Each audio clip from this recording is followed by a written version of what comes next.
Hello, welcome to the Daily Devotion. I'm Kathy Morris, pastor of the Dixon United Methodist Church.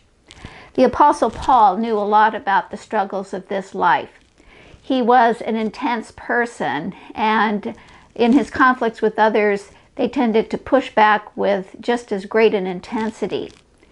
He had struggles with other Christians about who Jesus was and how we as Christians are called to live our lives. He also struggled with civic leaders and pagans. He struggled with himself and the sin that was active within him. These struggles, though, did not diminish his hope and confidence in the ultimate victory and freedom that is ours in Christ. And we can hear that confidence and hope in our Bible reading for today that comes from his letter to the Romans, chapter 8, verses 18 through 23. I'm reading from the Common English Bible. I believe that the present suffering is nothing compared to the coming glory that is going to be revealed to us.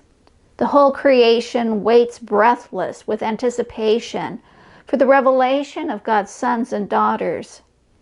Creation was subjected to frustration, not by its own choice.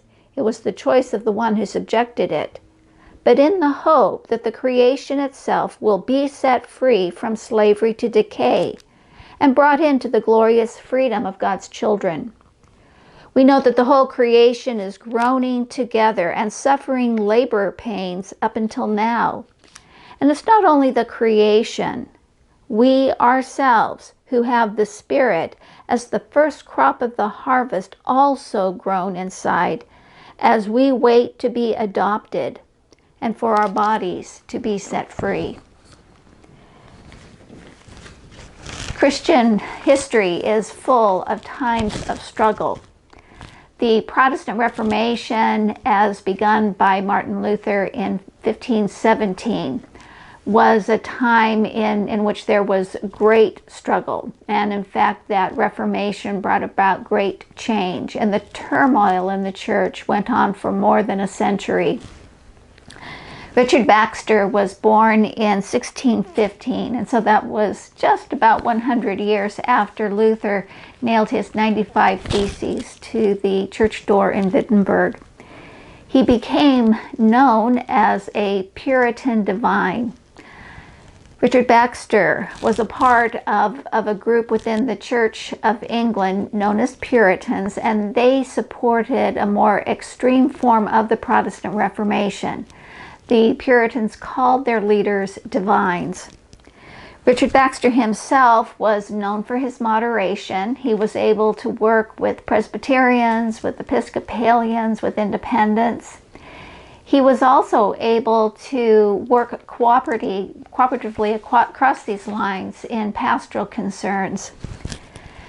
Richard Baxter was able to do this because he really did put serving God and God's good purpose ahead of everything else. We hear this dedication to God and God's glory in one of his prayers. My Lord, I have nothing to do in this world but to seek and serve Thee. I have nothing to do with a heart and its affections but to breathe after Thee. I have nothing to do with my tongue and pen but to speak to Thee and for Thee, and to publish Thy glory and Thy will. Seek, breathe, speak. Surrender all of these to the service of God's glory in bringing the new creation into being. For a prayer exercise, place your hands very gently on either side of your eyes. Let this be a sign that you are committing yourself to seek God's good purpose and glory.